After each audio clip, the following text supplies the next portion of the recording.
بسم اللہ الرحمن الرحیم۔ السلام علیکم ورحمۃ اللہ وبرکاتہ۔ تمام تعریفیں اللہ تعالیٰ کے لیے ہیں جس کے حکم سے کائنات عمل میں آئی۔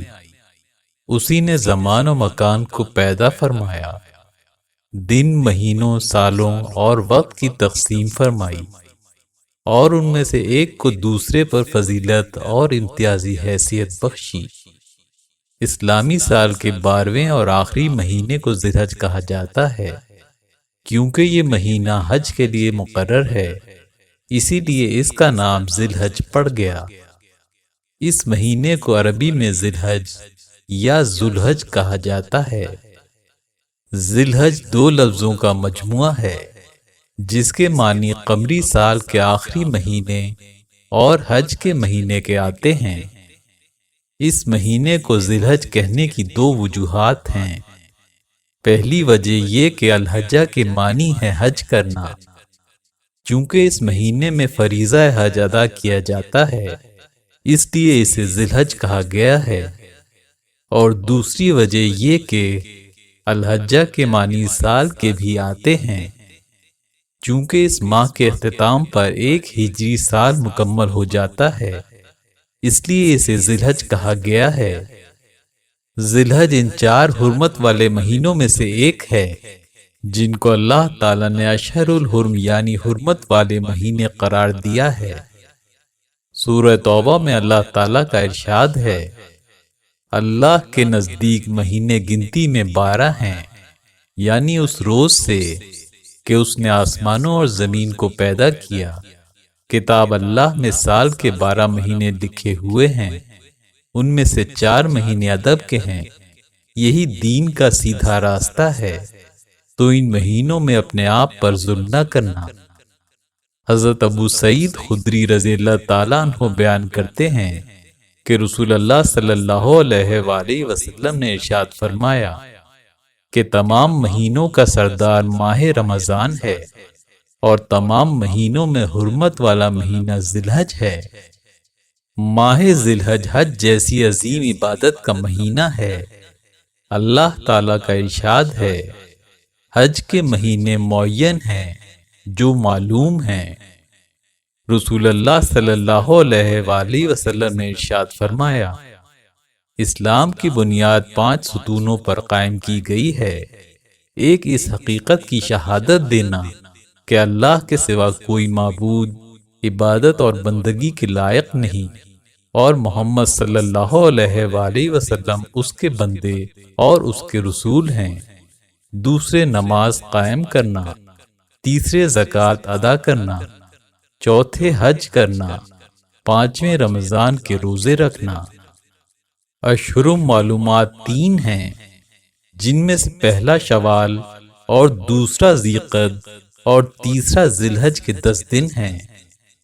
ماہ ذی الحج کی سب سے بڑی فضیلت یہ ہے کہ وہ عبادتیں جو پورے سال کے دوسرے دنوں میں نہیں کی جا سکتی، ان کے لیے اللہ تعالیٰ نے اسی ماہ مبارک کو منتخب فرمایا ہے۔ دوسری عبادات میں انسان فرائض کی ادائیگی کے علاوہ جب چاہے نفلی عبادت کر سکتا ہے، جیسے کہ 5 وقت کی فرض نماز کے علاوہ جب چاہیں نفلی نماز پڑھ سکتے ہیں۔ رمضان میں فرض روزے کے علاوہ جب چاہیں نفلی روزے رکھ سکتے ہیں۔ سال میں 1 مرتبہ زکوٰۃ فرض ہے، لیکن جب چاہیں نفلی صدقہ دیا جا سکتا ہے۔ لیکن 2 عبادات ایسی ہیں کہ ان کے لیے اللہ تعالیٰ نے وقت مقرر فرما دیا ہے۔ ایک تو حج ایسی عبادت ہے جو ان ایام کے علاوہ دوسرے ایام میں انجام نہیں دی جا سکتی، اور دوسری عبادت قربانی ہے۔ اس کے لیے اللہ تعالیٰ نے ذی الحج کے 3 دن یعنی 10، 11 اور 12 تاریخ مقرر فرما دیے ہیں۔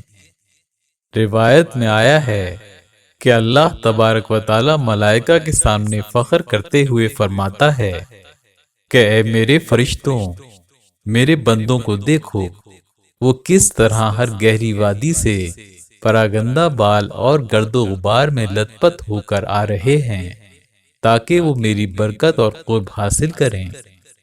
اے فرشتوں، تم گواہ رہنا میں نے ان تمام کو بخش دیا ہے۔ ذی الحج ہی وہ حرمت والا مہینہ ہے جس میں اللہ تعالیٰ نے قرآن کریم کی آیت نازل فرما کر تکمیل دین کی نعمت کا اعلان فرمایا۔ سورہ مائدہ میں ارشاد باری تعالیٰ ہے، آج ہم نے تمہارے لیے تمہارا دین مکمل کر دیا اور اپنی نعمتیں تم پر پوری کر دیں اور تمہارے لیے اسلام کو تمہارے دین کی حیثیت سے پسند کیا۔ صحیح بخاری میں حضرت عمر رضی اللہ تعالیٰ عنہ کے قول کے مطابق یہ آیت ذی الحج کے مہینے میں عرفہ کے دن نازل ہوئی ہے۔ ذی الحج کے پہلے عشرے کا نام قرآن پاک میں ایام معلومات لکھا گیا ہے، لہٰذا یہ مہینہ اللہ کو بہت ہی محبوب ہے اور اس کے پہلے 10 دنوں کو بہت بابرکت اور افضل ترین قرار دیا گیا ہے۔ چنانچہ قرآن کریم میں ارشاد ہوتا ہے، قسم ہے فجر کے وقت کی اور 10 راتوں کی اور جفت کی اور طاق کی۔ اسی طرح قرآن پاک کی آیت مبارکہ وَيَذْكُرُ اسْمَ اللَّهِ فِي أَيَّامٍ مَّعْلُومَاتٍ اور قیام منا کے دنوں میں جو گنتی کے دن ہیں اللہ کو یاد کرو۔ ایام معلومات سے مراد ذی الحج کے ابتدائی 10 دن ہیں۔ مشکوات شریف میں حضرت عبداللہ بن عباس رضی اللہ تعالیٰ عنہ سے روایت ہے کہ رسول اللہ صلی اللہ علیہ وآلہ وسلم نے ارشاد فرمایا، اللہ تعالیٰ کے نزدیک دوسرے ایام کا کوئی عمل عشرہ ذی الحج کے نیک عمل سے بڑھ کر پسندیدہ نہیں۔ صحابہ کرام رضی اللہ تعالیٰ عنہم نے عرض کی، یا رسول اللہ صلی اللہ علیہ وآلہ وسلم، کیا یہ جہاد فی سبیل اللہ سے بھی بڑھ کر ہے؟ آپ صلی اللہ علیہ وآلہ وسلم نے فرمایا، ہاں یہ جہاد فی سبیل اللہ سے بھی بڑھ کر ہے۔ جو شخص جان اور مال لے کر اللہ کی راہ میں نکلا پھر اس میں سے کوئی چیز بھی واپس لے کر نہ آیا، سب کچھ اللہ کے راستے میں قربان کر دیا، بے شک یہ سب سے بڑھ کر ہے۔ ام المومنین حضرت سیدہ عائشہ صدیقہ رضی اللہ تعالیٰ عنہا سے روایت ہے کہ رسول اللہ صلی اللہ علیہ وآلہ وسلم نے ارشاد فرمایا، جس شخص نے عشرہ ذی الحج کی کسی تاریخ کو رات بھر عبادت کی تو گویا اس نے سال بھر حج اور عمرہ ادا کرنے والوں کی سی عبادت کی، اور جس نے عشرہ ذی الحج کو روزہ رکھا تو گویا اس نے پورا سال عبادت کی۔ حضور اکرم نور مجسم احمد مجتبیٰ حضرت محمد مصطفیٰ صلی اللہ علیہ وآلہ وسلم نے ارشاد فرمایا، جس نے 8ویں ذی الحج کا روزہ رکھا اللہ تعالیٰ اسے حضرت ایوب علیہ السلام کے صبر کے برابر ثواب عطا فرمائے گا۔ جس نے یوم عرفہ 9ویں ذی الحج کا روزہ رکھا اللہ تعالیٰ اسے حضرت عیسیٰ علیہ السلام کے برابر ثواب عطا فرمائے گا۔ جب عرفہ کا دن آتا ہے تو اللہ تعالیٰ اس دن اپنی رحمت کو پھیلا دیتا ہے۔ اس دن دوزخ سے نجات سب سے زیادہ لوگ پاتے ہیں۔ جس نے عرفہ کا روزہ رکھا اس کے گزشتہ اور آئندہ سال کے گناہ معاف ہو جاتے ہیں۔ ذی الحج کے مہینے کی 10 تاریخ کو مسلمانان عالم عید الاضحیٰ مناتے ہیں۔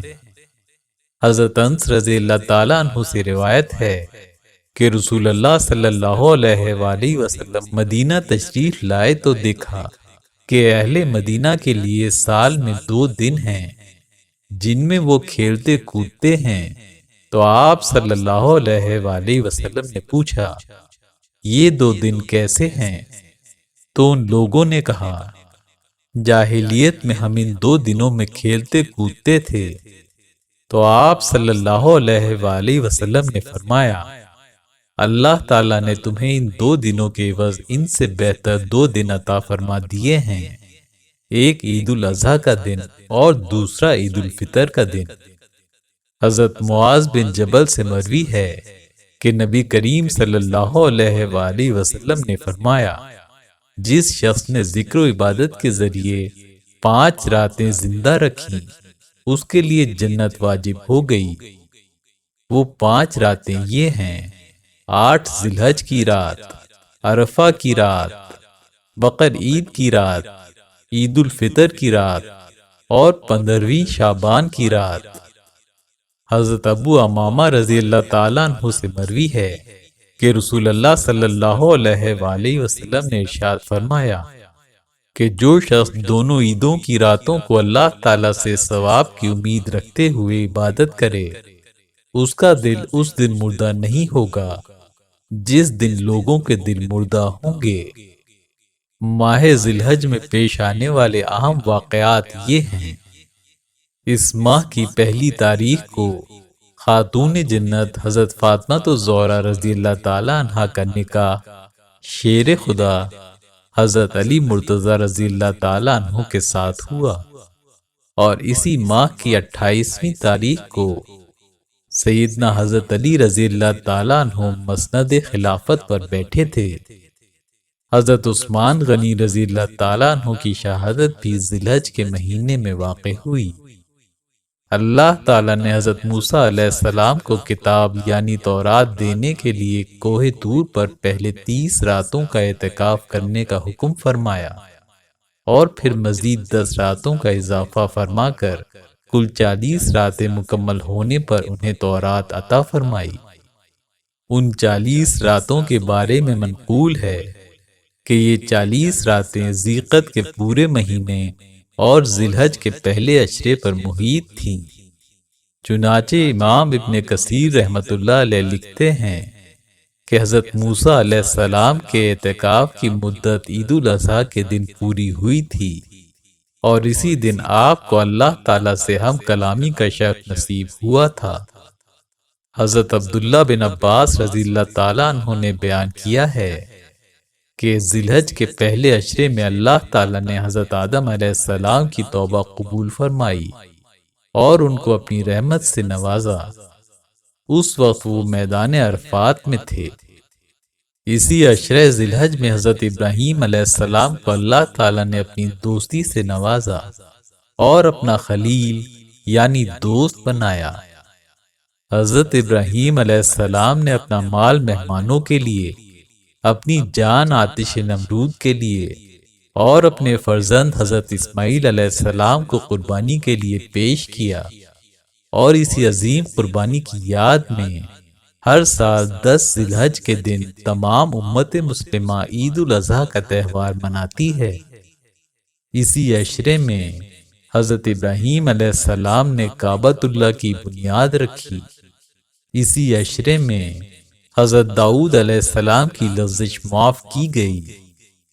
اسی عشرے کی 8 تاریخ کو یوم ترویہ، 9 تاریخ کو یوم عرفہ، 10 تاریخ کو یوم نحر اور یوم حج اکبر ہے۔